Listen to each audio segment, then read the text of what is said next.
ఎన్ని అవాంతరాలు ఎదుర్కొన్నా కూడా ఈ రోజు నిలబడి ఈ రోజు ఎన్డీఏ గవర్నమెంట్ కి మంచి పేరు తీసుకొస్తున్న క్రమాన్ని కూడా మీ అందరికీ కూడా వివరించాలి. ఈ రోజు ఇటువంటి హోంశాఖకి నన్ను ఈ రోజు హోంశాఖ మంత్రిగా చేసిన గౌరవ ముఖ్యమంత్రి గారు నారా చంద్రబాబు నాయుడు గారికి ఎన్డీఏ కూటమి సభ్యులందరికీ కూడా పేరు పేరున ధన్యవాదాలు నమస్కారాలు తెలియజేసుకుంటున్నాను. ఎందుకంటే ఒక హోమ్ మినిస్టర్గా ఇటువంటి ఒక మంచి పరేడ్ లో నుంచోవాలంటే నిజంగా అదృష్టం ఉండాలి, అర్హత ఉండాలి, అన్నిటికీ మించి ప్రజల దీవెనలు ఉండాలి. ఈ రోజు అదే దీవెనలతో గౌరవ చంద్రబాబు నాయుడు గారి ఆశీర్వాదంతో ఎన్డీఏ కూటమి ఆధ్వర్యంలో ఈ రోజు ఒక మంచి కార్యక్రమానికి ఇక్కడికి వచ్చే ఒక అవకాశం కలిగజేసినందుకు ప్రత్యేకంగా ముఖ్యమంత్రి చంద్రబాబు నాయుడు గారికి, అదేవిధంగా ఎన్డీఏ కూటమి అందరికీ, మరి ముఖ్యంగా నన్ను గెలిపించి పంపించిన నా పాయకరావుపేట నియోజకవర్గ ప్రజలకి కూడా ఈ వేదిక సాక్షిగా ధన్యవాదాలు నమస్కారాలు తెలియజేసుకుంటున్నాను. ఈ రోజు ఈ కార్యక్రమానికి సుమారుగా 394 మంది సబ్ ఇన్స్పెక్టర్స్ ఈ రోజు బయటికి రావడం నిజంగా ఒక అరుదైన అవకాశం. పోలీస్ డిపార్ట్మెంట్ అంటేనే మీ అందరికీ కూడా ఒక ట్రైనింగ్ ని కంప్లీట్ గా పూర్తి చేసుకుని ఈ రోజు పాసింగ్ అవుట్ పరేడ్ లో మీరందరూ కూడా ఇలా నుంచున్నారంటే మీకు ఎంత గర్వంగా ఉందో తెలియదు, కానీ మిమ్మల్ని ఇలా చూస్తున్న మీ కుటుంబ సభ్యులు మాత్రం నిజంగా గుండె ఉప్పొంగిపోతుంది. నేను ఇందాక వెళ్ళేటప్పుడు చూసా ప్రతి ఒక్కరి మొహంలోనే ఒక రకమైన ఆనందం. ఏదో నా కొడుకు సాధించాడు, నా అన్న సాధించాడు, నా తమ్ముడు సాధించాడు. ఈ రోజు ఒక ప్యాషనేట్ గా ఉన్న పోలీస్ డిపార్ట్మెంట్ లోకి నా కుటుంబం ఈ రోజు చేరింది అని ఒక ఎంతో గర్వంగా ఈ రోజు ఈ కుటుంబ సభ్యులందరూ కూడా ఈ రోజు మీ అందరి గురించి వేచి చూస్తున్నారు. ఆ కుటుంబ సభ్యులందరికీ కూడా పేరు పేరున ధన్యవాదాలు నమస్కారాలు తెలియజేసుకుంటున్నాను.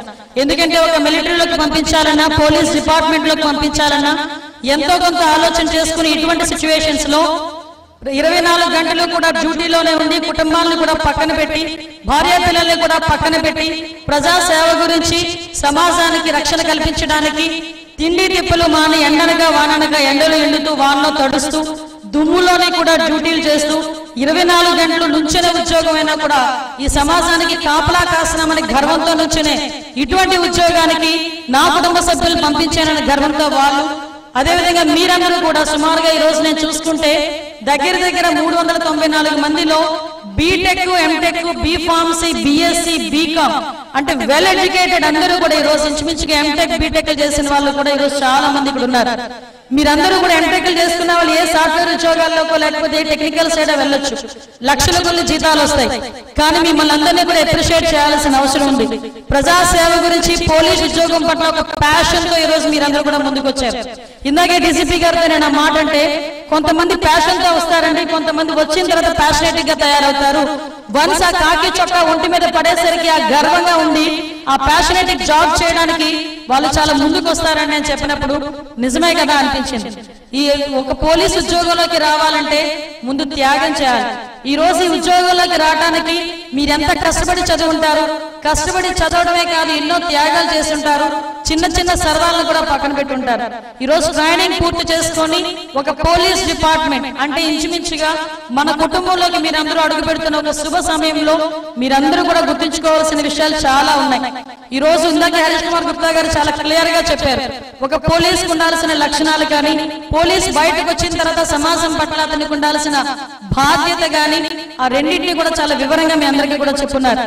ఎందుకంటే ఈ రోజు పోలీస్ ఉద్యోగం అంటేనే చాలా మందికి మనకి ప్యాషనేట్ గా ఉన్నా చూసే వాళ్ళు పోలీస్ అంటే ఇలా ఉండాలి అంటే మీరు చేసే ప్రతి పని, మీరు మీ బాడీ లాంగ్వేజ్, మీ మాట, మీ చేత, ఆఖరికి మీరు చూసే చూపు కూడా ఈ రోజు ప్రభుత్వాన్ని మీరు రిప్రజెంట్ చేస్తున్నట్టే. మీరు ఒక తప్పు చేసినా, ఒక ఒప్పు చేసినా ఆ ప్రభుత్వం మీద ఇంపాక్ట్ కంపల్సరీగా పడే పరిస్థితి. ఈ రోజు ముఖ్యంగా ఎస్ఐఎస్ బయటకు వచ్చిన వాళ్ళు ఈ రోజు చూస్తే ఏజ్ గ్రూప్ కూడా చూస్తే 20 నుంచి 25 సంవత్సరాల నుంచి 30 సంవత్సరాల వరకు ఉన్న వాళ్ళు చాలా మంది ఈ రోజు ఉన్నారు.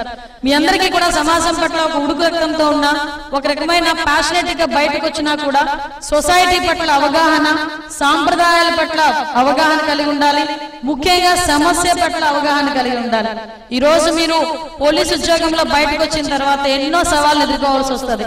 ఇప్పటి వరకు ఒక ఎత్తు, రేపటి నుంచి ఒక ఎత్తులా ఉంటుంది మీ అందరికీ.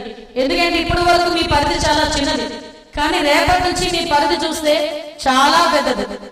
కుటుంబంలో ఎవరికి చిన్న సమస్య వచ్చినా, చిన్న బాధ వస్తే, మనకి బాధ వచ్చిన సమస్య వచ్చినా వెంటనే గుర్తొచ్చేవాడు పోలీస్. ఈ రోజు అటువంటి పోలీస్ దగ్గరికి మనం వెళ్తున్నాము, ఒక మాట చెప్తున్నాము అంటే సగానికి పైగా కష్టం మన దగ్గరికి వచ్చి చెప్పుకున్న తర్వాతనే వెంటనే పోవాలి. మిగతా సగం చేసే న్యాయం బట్టి, వాళ్ళ పట్ల మనం చూపించే ఆదరణ బట్టి, వాళ్ళ పట్ల మనం చూపించే ఆప్యాయతను బట్టి వాళ్ళకి మిగతా కష్టం కూడా పోయే పరిస్థితి వస్తుంది.